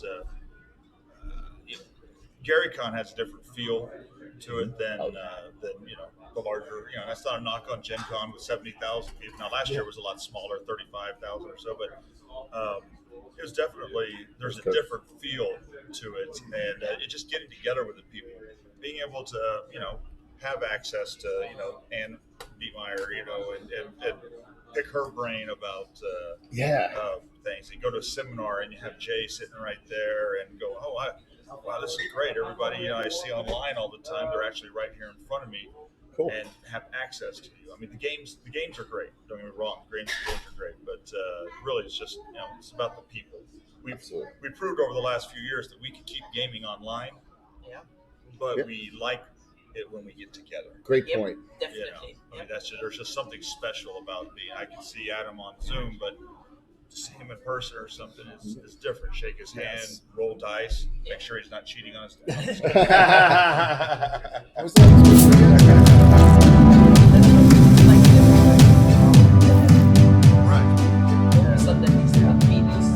Discussions and ideas and cross-pollination between things. It's awesome. I feel like it makes more of an organic game, right? Yeah. I noticed when we play on Roll20, it's a satisfying experience. But from Josh's wife. Yep. There was Curtis's. No, it wasn't. She walked in and handed it to me. Don't you start busting my balls. He's busting my balls on purpose. That was for people who did work. Oh my! You deserve that ice cream. Wow. Yeah, You stole Curtis's ice cream. Oh my God! I just saw in chat here. Curtis goes, "Look, I'm Jay. That was my guys. This is a conspiracy. This is an absolute conspiracy." Curtis has been working nonstop. Luke just walked in. Ice cream. Hey, look. Awesome. Good to see you. Yeah. You had a great time. No, I give up my seat to Mr. Guy. Could you sit down for a minute or two? Sure. Here. Yeah. Thank you so very much for that, Chet. Thank you. So much. Yep. So, Mr. Luke Gygax, everyone. How's it going? We're just. I'm getting my stones busted about ice cream. So you know that. Swan around all weekend. Take it easy. Oh yeah. You did help Lou Zochi find his room, and I appreciate that. Thank you. Thank you. It was the one. I did nothing this whole weekend. No. I know you are, Josh, but thank you so very much. So Luke, what a great conference. Yeah, it was wonderful. It's good to see everybody again. I mean, it was really a ton of fun. What I heard over and over again is this was really needed. I needed this. Yep. And so I think that was just a common theme where people wanted to be together, wanted to being in Lake Geneva is meaningful for people, seeing their con family again in this kind of environment was important. It felt great. It's a lot of work. I'm beat, but yeah, it was totally worth it. So Laha Touch, said, Luke, I saw you playing 5th edition. Shame on you. Laughing out loud. I played first edition last night. Yeah, in Stefan's game. Yes, absolutely. There's Josh. So we've done it again. Let's for you. It was easy. I'll take credit for it. It was a team effort, and it was an adventure, and we came back with about 80% of the party, so it was a success. Yeah. A lot of experiential learning, I think, is referred to that. Yeah, Anna, Trooper. Yeah. Excellent. And you had some great volunteers, too. I know Curtis and Brett are working right now, and Chad as well, Lewis, right? Yeah. The whole. If I start naming people, I'm going to start forgetting people. Yeah, just because I got two brain cells to rub together. But just at HQ, where I did most of my volunteering, we were like a dozen people that. We even had Sir Andrew. Like on. Never a dozen. I never thought we got Sir Andrew on for about 2 minutes, which I was like, whoa. Yeah. What? We got Sir Andrew on. Andrew? Sir Andrew came on for about cool. Yeah, he was in. I know you missed that. He's great. Dave Conan came on for about 20 minutes. Yeah. Great too. So we had some nice discussion. So I know I don't want to put you on the spot. Ultimate highlights of it was the wedding. Well, that has to be. It's kind of probably a once in a lifetime type scenario, right? Sure. So yeah, that was great. But man, it was just a high seeing everybody and just feeling the vibe again was wonderful. I had a lot of fun. The deck of many things. Had people draw from the deck of many things. It was just fun. It was great. Kids coming up and drawing from it. It was just a ton of fun. I wish I was a fly on the wall for that one. Yeah, it was cool. Excellent. Anna, you have any questions, Luke? Come on. I know you always have questions. Well, it's kind of, first of all, meaning you run this now for, this is the 14th year. So how would you see Gary Cole, meaning what do you want to do with it the coming 5 years? The new things. The 5-year plan? Yeah? Well, yeah, I think for me it's not about changing the basics. I think the basics are important. Yeah. It's a place where old and new kind of meet up. Yeah. So it's a confluence of both, and I think that's important. It's about gaming with a capital G, always has been. Yeah. So we welcome all kinds of games. We want to be a place where people make connections, where you can play your favorite game, you can show people your favorite games, you can experience new games. I want people to debut their games here. Yeah. I would like to continue to see small publishers and larger established, more established companies be here. I want to see top flight designers, artists, etc. Yeah. But a lot of our founders are getting a little bit older now, and so it's going to become more challenging over the next 5 years. So But it's still important to have them come in and kind of retain as much knowledge. I think recording it. Yeah. You know, recording it. Yeah. The memory board's a great idea. Has that been since day one that you've done the memory board up there and write their names of? That wasn't since day one. That was actually Derek White, our chaplain, who thought of that idea because he was chatting with someone. He's like, we lost our. He's like, okay, and they wanted to put up a photograph to be remembered on like a wall of remembrance, and we thought that was just a wonderful idea. Definitely, because you're here to remember. You're really, like I said, it's family. It really is family. It's weird. It's not right. Like, but you've been gaming how long? You said? It's 42, 44 years. Yeah, and absolutely. So you've probably known a few of the whole time, right? And Leonard was on my show 40 times, and so I wrote Leonard's name on the board up top. Because even though Josh, I told him that. I said, he busted me there on that. I said, somebody put Leonard's name on the board. You don't know what happened with that. And he's like, why? Well, Luke does a special ceremony because he's never been, right? Yeah, so he's like, get me all worried. That wasn't cool. Ceremony at like 3 p.m. on Saturday where we add the names of those. Yeah, that wasn't cool, Josh. that was really, because he got me there. He tried. He got me on that one. So he started breaking out in sweat. He's like, what? So Luke's really mad. That's funny. Just the connections here has been amazing. The vendors and the people. I finally sat down with Mike Merles, which we've been trying for a long time. Yeah, Mike talked to me about that, by the way. He did? Now, see, you're starting again, man. You just can't help yourself, can you? You can't help yourself. But it is cool because it's so laid back and it's not too big. All right, so sounds good, man. There is time and there's a lot of social interaction and stuff. So it's a lovely convention that way. A really big convention, you can see everything, but you rarely get a chance to really interact more in depth. Yeah, there's too many people, and too much going on. Right. So it's crazy. Judy might be calling. Yep, no problem. Yeah. It's just Jim Kitchen. All right. I think I played with him in Alyssa's game. Okay, yeah. Yeah, I'm almost positive I did this morning. Yeah. Wow. We discussed a little bit earlier about going hybrid more because now we've been virtual for a couple of years and now we're coming back to real. But can you see, we've thought about a lot of crossovers that people can participate both being here and then add to it somewhere else. So to speak. Yeah, there's a lot of logistics that go into running a convention, and we looked at the hybrid thing and we said, you know what? Not yet. Probably not necessary right now. And, let's focus on core stuff because it's really a reboot year. Yeah, true. Right now it's getting back here is the big thing. So. That was the focus, is the physical part. The virtual's still carried on. Yeah, possible. Yeah. If we can manage that, I think the core of it is keeping this, strong. Then extending the global reach virtually, right? Because I think that's nice. That's definitely a secondary mission. And then if we can get a mix of those two things, that's great. I think it's doable. Just if I can stream sitting here, that's right, and through a hot spot on my phone, that's crazy. Because, So the Wi-Fi here is horrible. So there's no way that we tested it Wednesday night and it worked. So it's like, hey, so we actually streamed both of our seminars that we did. One in the Swinghurst, one in the Fontana room. They both worked. Yeah, we had about the same amount of people, a little bit more online, so about 25, 30 people in the room, and about the same. As long as you have a 5G connection, I think you need AT&T out here. I don't think Verizon or any of the East Coast services work. But T-Mobile's not that great out here. So right. But I'll second that. That's a struggle, so you might want to get it. But it's working, so, what we like we need to do this for next year. Like, what do we need to improve on? Oh, improving on? Yes.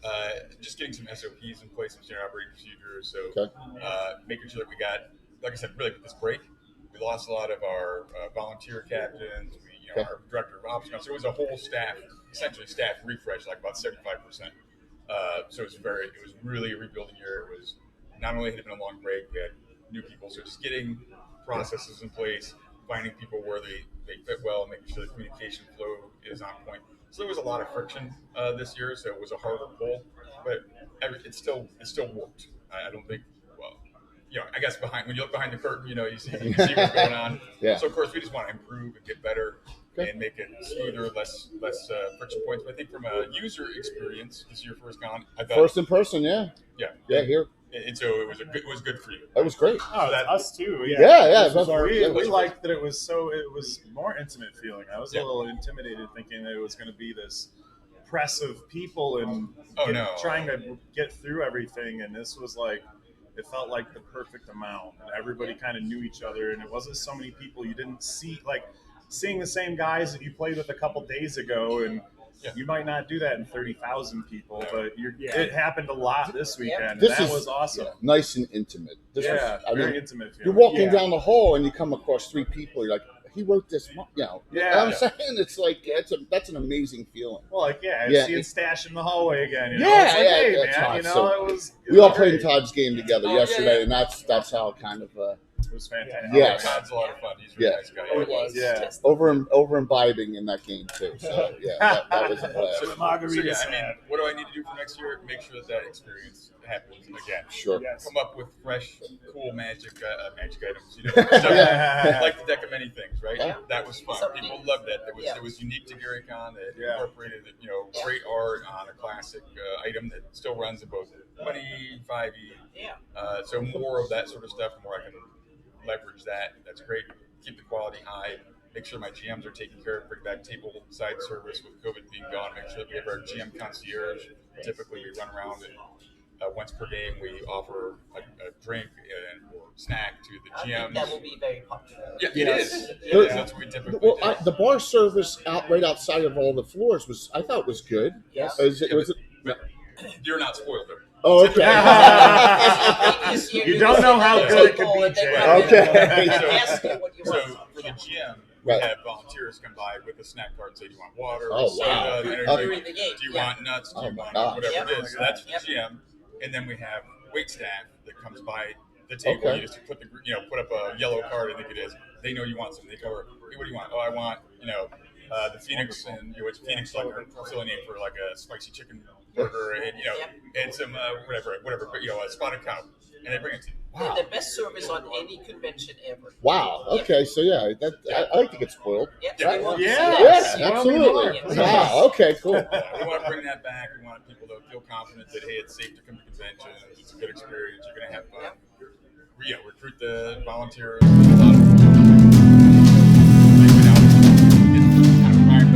All that stuff going.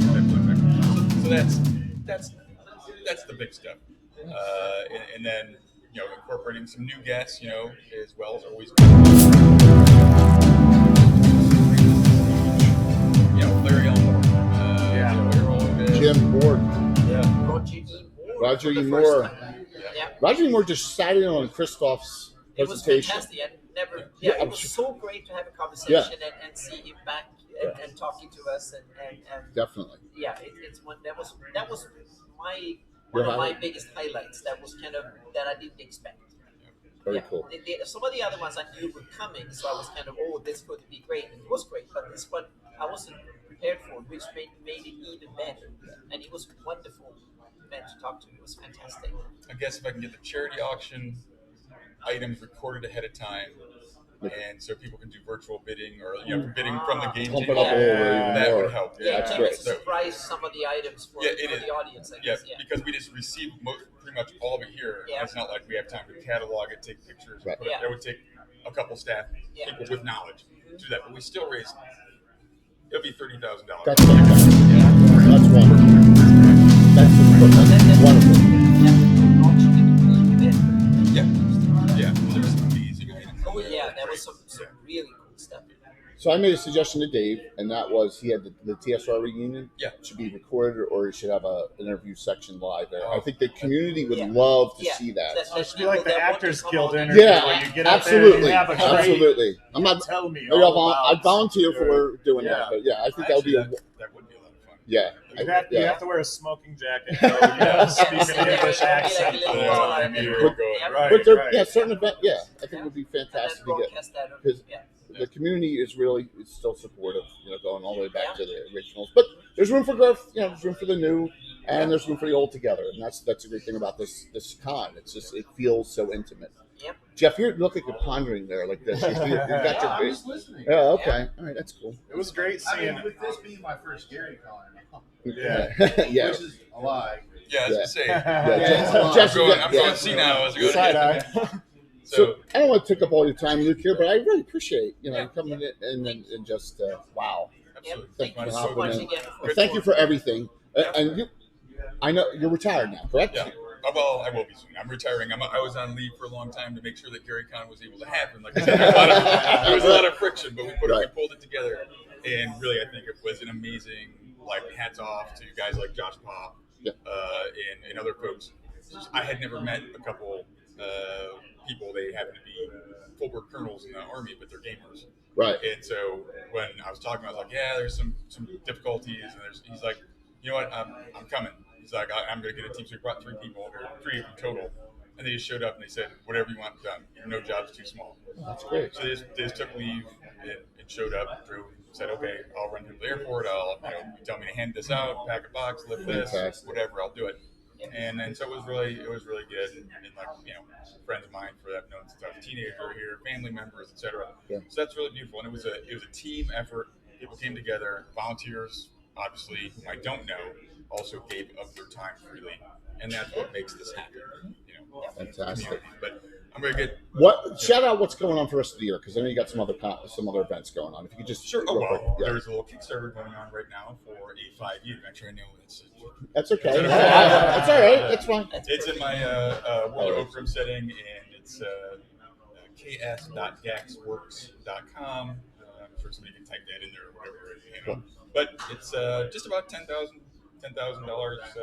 so far, which is great. It's a module. That's my great. goal was $500, so we're doing quite well. Working on our blowing through our stretch goals. I think our next one that's up on the block is having Jason Charles Miller read all the flavor text for you, so you can just scan it and have Jason Charles Miller. That's cool. That is cool. Yeah. So Jason's amazing. He's great. Does great voiceover work, and it's a friend of mine, so it just helps. He does the Gax Pack. Yeah. So absolutely. I was like, if you want more Gax Pack, absolutely. No, I didn't do this. we are the honorarium recipient of a lot of the raids from the Gax Pack into our Gabbin show on Sunday night, so we really appreciate the Gax Pack. Definitely. So wonderful. That's a lot of fun. Also, Autumn Revel I heard a rumor about Autumn Revel with Game Hole. Is that? That's a maybe. That's being looked at. Casey/Matt is looking at that as a possibility right in the background. Yeah. So that's an idea. Okay. I was also looking at doing an Autumn Revel in person. I don't know if we'll be able to swing that or not. Okay. Because there's also Game Hole over here. I don't know if I want. Yeah, definitely. Game Hole. We have Virtual Con the first weekend in October, so as well. We'd be amenable to something too. So. Yeah. So you know what? Maybe we can figure something out. If it's all virtual, that's easy. We can, we'll make it happen. Sounds good. But yeah, maybe doing like a few hundred person, really intimate con would also be fun in Lake Geneva. Maybe incorporate, some fun stuff from like the Lake Geneva convention that used to be here. Some tours my dad used to do and all that sort of stuff. But, all right, I better go make sure everything's getting packed up. Thank you so very much for everything. Thank you for stopping in. Thank you. Yep. Thank you. So wow, that was awesome, wasn't it? Yeah. Yeah. So we've had Dave Conant, we've had Luke, we've had Sir Andrew, we've had Michael. Wow, fantastic. And a couple of schmucks. Yeah, you know what? But that's a great thing about Gabbin, everyone. Right? We're just hanging out, we're just talking. That's all. On these on-site locations. So.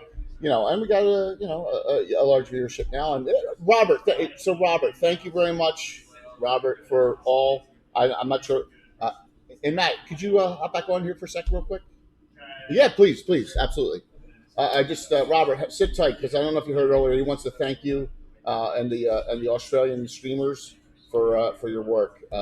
It sounds like it was very, very successful for the people from New Zealand and Australia. And the German streamers as well. So I just want him to come on, and because he was coordinating it, that's really cool. So what else? What else you want to see? What time are we at? What time is it actually? I got a phone right in front of me. Okay, so we've been on for an hour and a half. That's good. So we'll go another 20, 30 minutes. We'll call it an evening. And then I need a good night's sleep. I got to get up real early and then get to the airport in Chicago. Can I give a little shout out? Please do. An old friend who I wasn't sure if they were going to be here or not. But see you, man. Thank you so very much for coming on. Thank you. Appreciate it. Thank you. Safe trip back. Yep. Of the of the Gax pack, Vivid Divka is actually an old friend of mine. Oh, cool. I've known her for years from back in Detroit, so wasn't sure if we were going to get a chance to cross paths.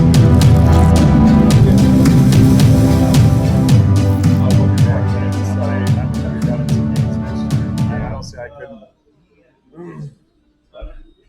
Thank you, Matt. Sorry to interrupt you in that conversation. I know Robert's on right now. I know you wanted to say for the Australian and New Zealand streamers.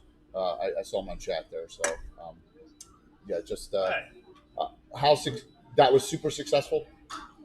Using for a combined convention, yes. Okay. I would say it was very successful. Awesome. We didn't have anywhere near the badges that we sold last year, but that's because they were all here. So right. Yeah. The fact that I think we still were over 300 virtual badges, plus the Australians and the Germans still came back, and I think it was great. So, was there coverage 24/7 over those days, or was it? Ish. Yeah. I mean, okay. There were some gaps, but most of the gaps actually were on our end. The Germans and the Australians, they were back to back 6 hours each block for all 4 nights. So yeah. Fantastic. What?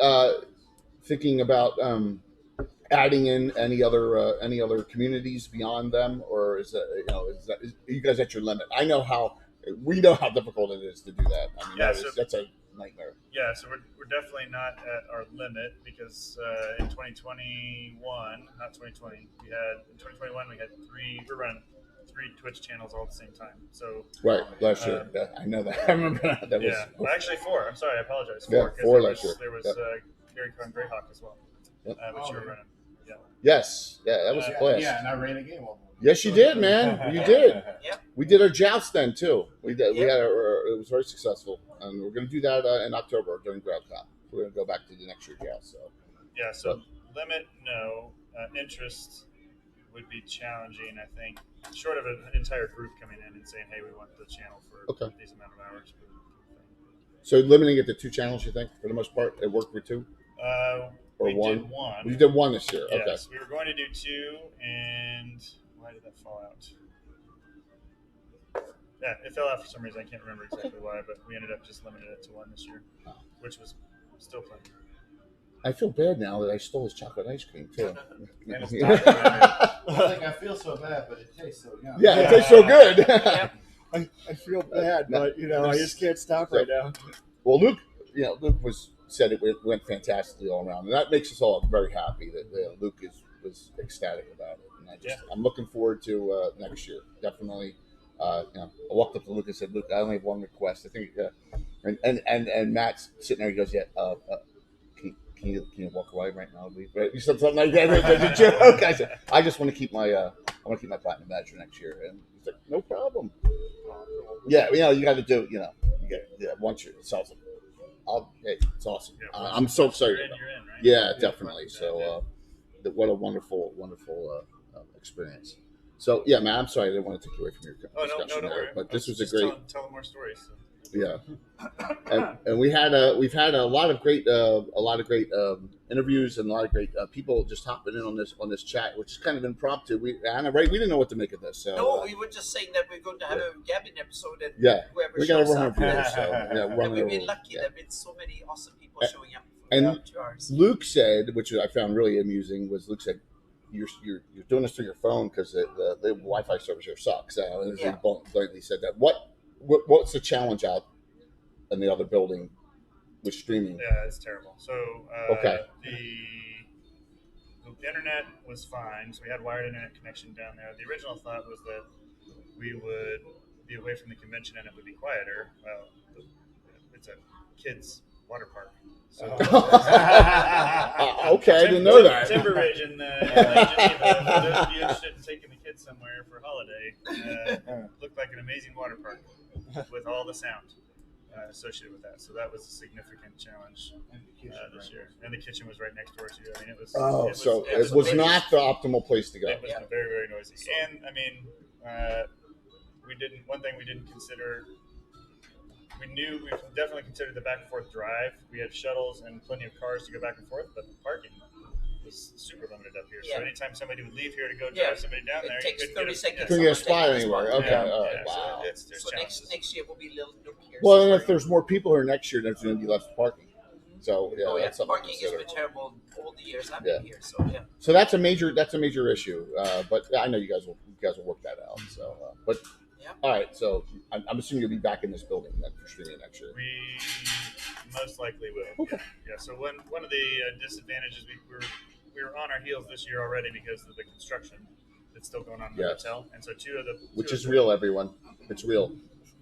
Two of their boardrooms used to be basically hotel rooms that they converted into what they call a boardroom. Small conference room, executive conference room. But we'll have access to those. We didn't have access to them this year, and I suspect that's where we'll go. But I don't know 100%. One's the old Atkinson room. Is that the upstairs? The one because we had both of our seminars scheduled for there, and then we got booted out of those. So it wasn't available. Was it? No, that's a different room. Okay. I think it's a different room. These are all down at the far end. Oh, okay. Yeah. Very cool. Well, those things will get worked out, everyone, and just note that it's not. It's just like anything.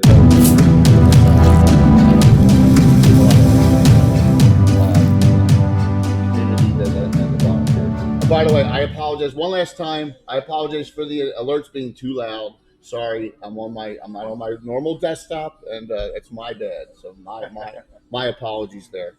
So, Matt, anything you'd like to say? Wrap up for what your experiences.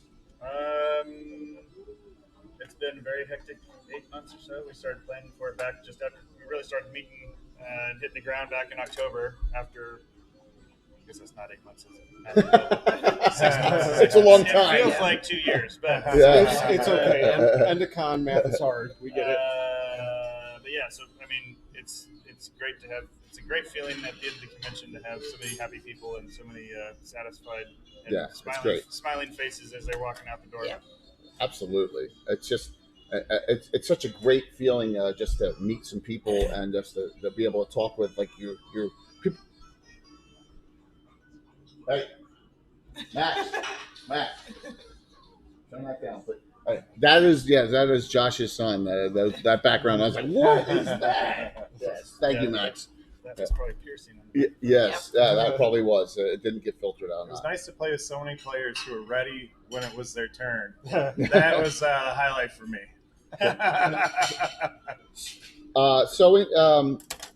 Luke said about your joint effort in your Kickstarter.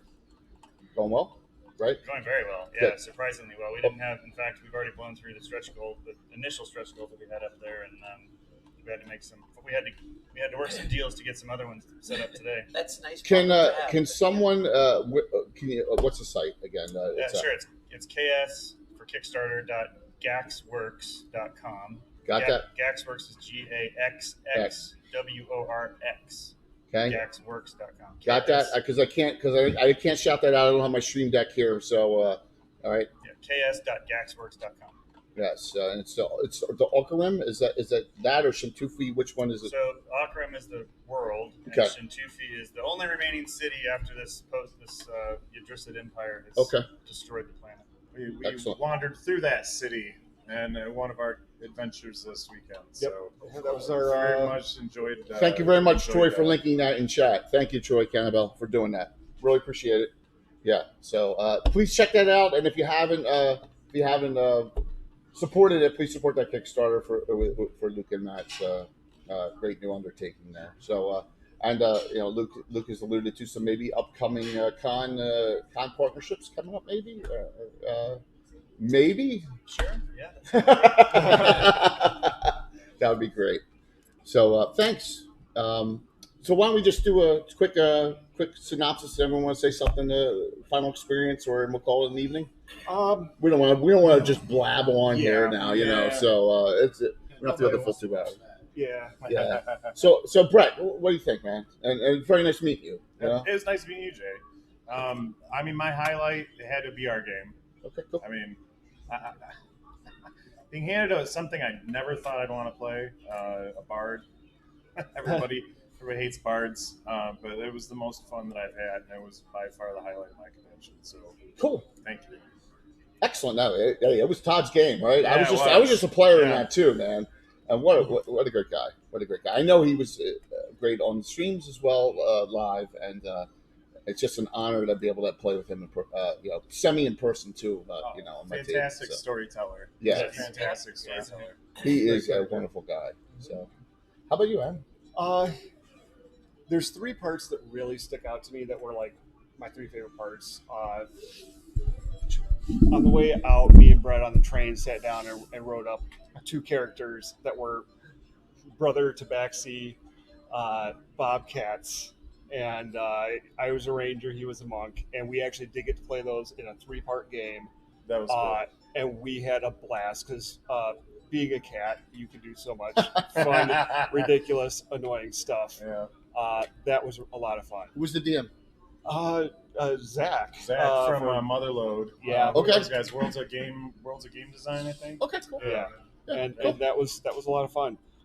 Todd's game, definitely. Yeah.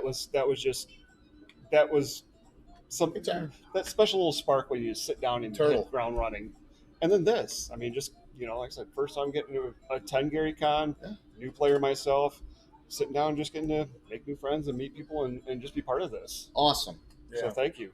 And like when you meet friends, you keep in touch with them too. And that's a great thing. And it just expands on the community. Yes. And that's the whole point, is just to keep on growing the community, whatever community you're part of, and just having new experiences with new people. So absolutely. Jeff. I mean, I know this year I was probably doing a little bit more work than I have in years past. And I partly blame. But again, like I said, my highlight was just being back here again in person and seeing everybody again, and again meeting new people. And it's always nice to meet new people, and especially hearing their stories of this being their first Gary Con. Because I remember once upon a time I was here for my first Gary Con too. So very cool. It's always nice to listen. Anna. Yeah, for me it's kind of been a little bit of a weird Gary Con because I've helped out so much. It's been a very, very intense Gary Con. I've had like 6, 7 events that I've either been part of hosting or participated in.